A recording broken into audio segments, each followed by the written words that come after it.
one thing that started the whole just desire to have something to say was, when I first started out in the business, and I was just so brand new, and everything was just a mystery and a strange land that I suddenly had landed in, like a little bit like the Wizard of Oz or something. And so I was like a little in a tornado, and I was trying to figure myself out. I know who I was and who I am, but it's like, who am I when all these cameras are in my face, and what do I say exactly? And you see yourself in a whole other light.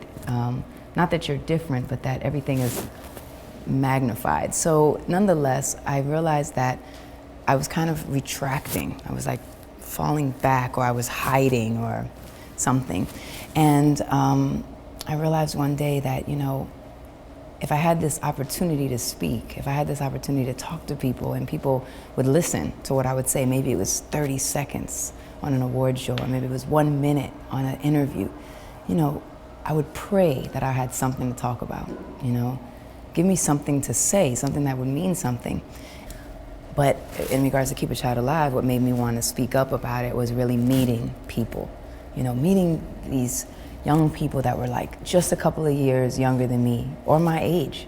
I went out when I was 19, 20, and here they are losing both their parents, watching them die, having to raise brothers and sisters alone, figure out how to feed them, how to clothe them, how to go to school, what's transportation like. And if you can imagine these young girls, like, what options do they have to feed a family? I mean, it's crazy, it's dangerous, and it's heart-wrenching, you know what I mean? So being able to see them and learn about them, and then also see just how every day they are too. Like, what if this boy doesn't like me? Or what if he found out that my mom passed from AIDS? Will he think I have it now? And I mean, this is just like real life, everyday girl, guy stuff, And that just endeared me to a whole other level. So I thought, all this that they have to go through, this death and trying to survive, and on top of that, just being a teenager and going through like teenage things, it just changed me. And so there was no way that I could ever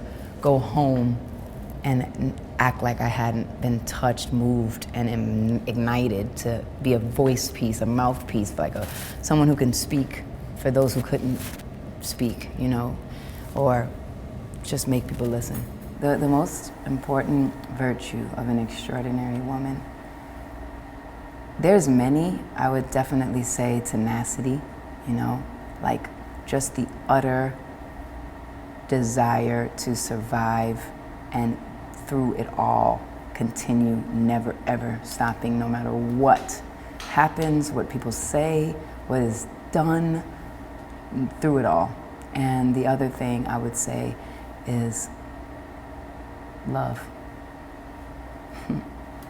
yourself, and then you can love everybody too.